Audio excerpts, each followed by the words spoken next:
Bridget Gabriel is a bigot anti-Islamist, and the founder of an anti-Muslim hate group, Act for America.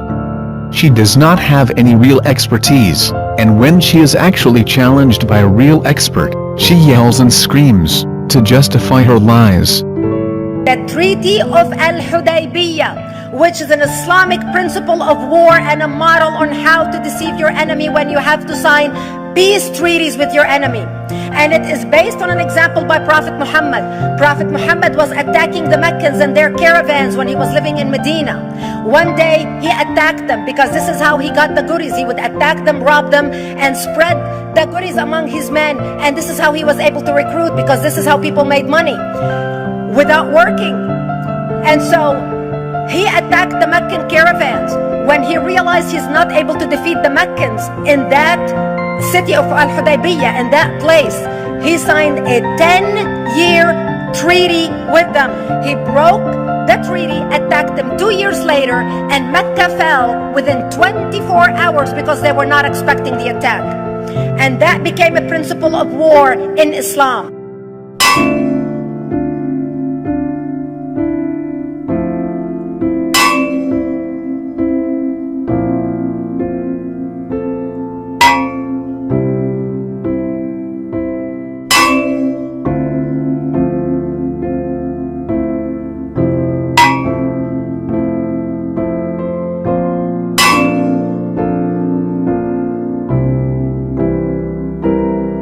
Who is Karen Armstrong? Karen Armstrong is the author of numerous books on religion. Her work has been translated into 45 languages. She has addressed members of the U.S. Congress on 3 occasions, lectured to policymakers at the U.S. State Department. She addressed the Council on Foreign Relations in Washington and New York, and is now an ambassador for the UN Alliance of Civilizations.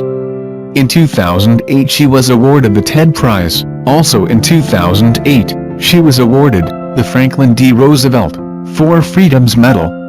Let's listen from Karen Armstrong, the truth, what really happened in the Hudaybiyah Treaty, and how was Mecca conquered by Muslims. The Quran insists that Muhammad was fighting a war of self-defense. Mecca, the powerful city of Mecca, was attacking the Muslim community, and had the Meccans prevailed according to the customs of pre-Islamic Arabia, they would have slaughtered all the men and sold the women and children into slavery. The Muslim community was fighting for survival. But as always happens in warfare, as we found in our own day, warfare has its own awful dynamic, and atrocities are committed on all sides. And that, in the end, I think, pushed Muhammad to initiate a peaceful, non-violent riposte. When the tide was just beginning in Arabia as a whole, though not in Medina, where he had a great deal of opposition, he announced to his followers that he wanted to make the Hajj pilgrimage to Mecca. Now, on the Hajj, as you know, you may not carry any weapons, you may not fight, you may not even kill an insect or speak a cross word. Now, so for Muslims in the height of this lethal war with Mecca to ride unarmed into the holy city of Mecca was going unarmed into the lion's den. Nevertheless, 1,000 Muslims from Medina volunteered to go on this highly dangerous campaign. And they arrived and the Meccans, when they heard they were coming, sent their cavalry out to kill the pilgrims. But with the help of some friendly local Bedouin, Muhammad managed to elude them and get into the sanctuary of Mecca, where all violence was forbidden, and then he sat down. It was a demonstration, what in the 60s we used to call a sit-in. And he basically, the eyes of Arabia were on him. He knew he was brilliant man, and he knew that he was putting the Meccans on the spot, because if they slaughtered peaceful pilgrims who were punctiliously pursuing the rites and denying them the right of every Arab to perform the rites of the Hajj at the Kaaba. They would have violated the sanctities that they had been fighting for and would have lost enormous prestige. They were the guardians of the Kaaba, so they negotiated.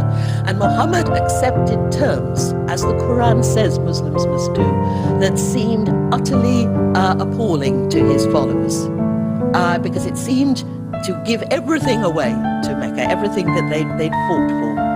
And yet, nevertheless, and they almost mutinied, the pilgrims who were with him. Nevertheless, he persisted. And on the way home, he had a revelation whereby he said that this was a manifest victory, it was not a defeat. That the Meccans had behaved with all the chauvinism and violence of Jahiliyyah, a word I'm going to talk about in a minute, the pre-Islamic period. Whereas the Muslims that had experienced the sakinah, the spirit of peace which had descended upon them.